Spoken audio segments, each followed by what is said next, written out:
Okay, scholars, solving literal equations review. So we know that the standard form of an equation is ax. Oh, hold on. Is ax plus by equals c, where we use this to find intercepts. So your x-intercept, instead of doing all the other math that we did to get it in the right form, you can just take a shortcut and put c over a for x, and y is going to be 0. And for your y-intercept, x is going to be 0, and your shortcut is c over b. So what that means is if you have 2x plus 3y equals, 12, this one is going to be your c term, which is 12, over your a term, which is 2. This one would be your c term, which is 12, over your b term, which is 3. And that's what that means. So it makes it a lot easier to find your slope-intercept form without having to do all of the math work that goes with it. So let me erase that because we're not going to need that example after you write it down. I want to clear some space. This is c over b. 0, and let's clear this out. C over a. And clear that out. Clear out that example. I'm just clearing it out so my page will look better. You don't have to erase it if you don't want to. Now the slope-intercept form, this is the first time you're seeing this, so you need to write this down as y equals mx plus b, where m is the slope, is also the rise over the run, and it can always also be written as the change in y over the change in x.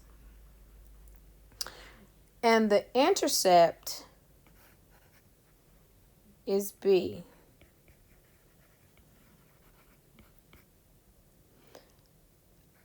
And the intercept is the beginning value.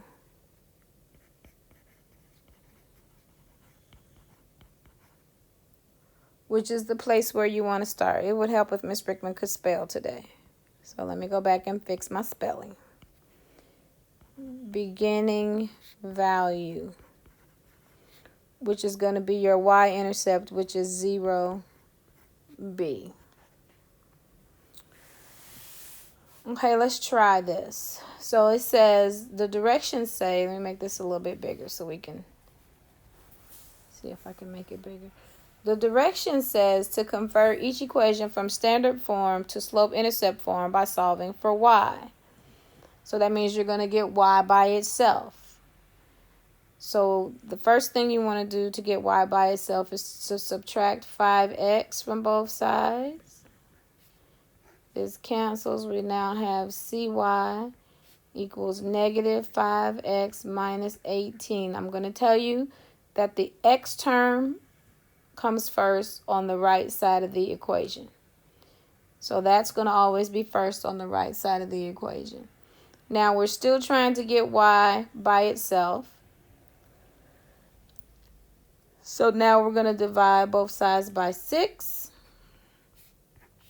Y is equal to negative 5, 6x minus 18 divided by 6 is 3.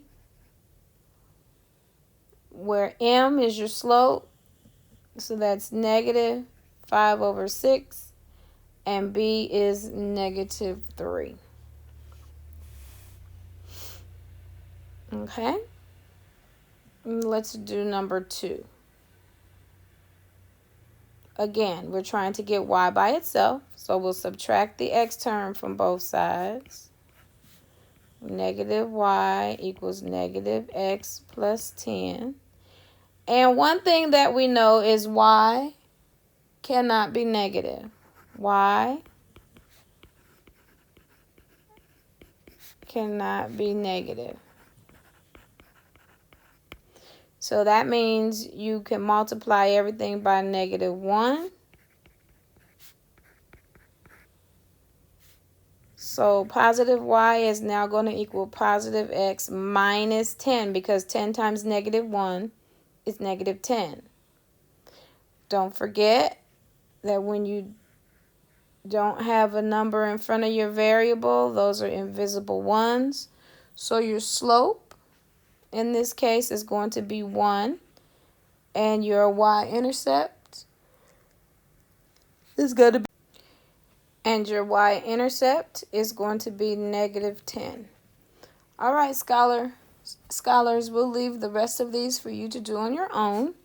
Make sure you take a picture and upload your notes to the appropriate place in Schoology, and get started on the practice assignments that come with this video. See you next time.